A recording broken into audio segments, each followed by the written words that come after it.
Hey everyone, it's Bonnie. Welcome to my St. Patrick's Day coffee bar. I wanted to show you exactly what I did.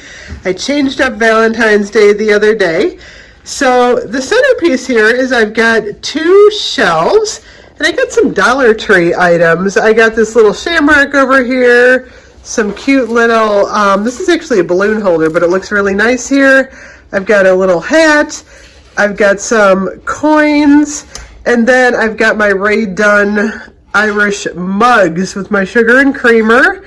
On the second shelf, I've got more coins. These are from, I think I got these at Dollar Tree. I got a few little lights here from Michael's with shamrocks on them. How cute are these? Little light up green shamrocks. And then I have a Kiss Me, a Lucky, and a Hello Spring mug.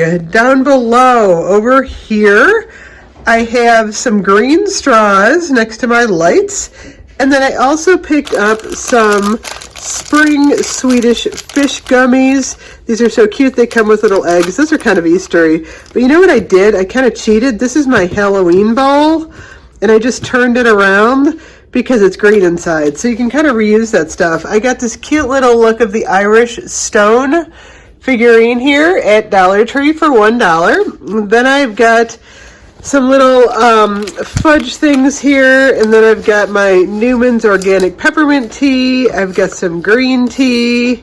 I've got Energize. Just kind of like a lot of little green teas going on here.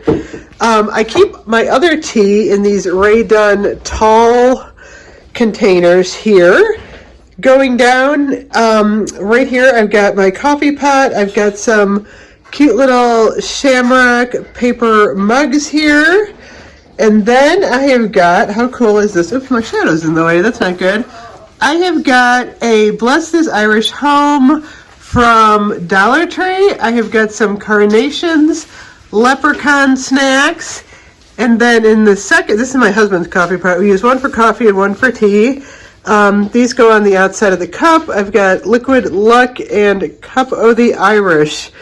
So I also have a cute little bow on top of my coffee. So I didn't really put up any signs for St. Patrick's Day, but I have a lot of green, and this display will stay up until probably about March 18th, and then I will start decorating for Easter. So there we go. This is my Irish coffee bar DIY. Thank you so much for watching. I hope you enjoyed this little video I did here. I will see you guys later. Bye bye.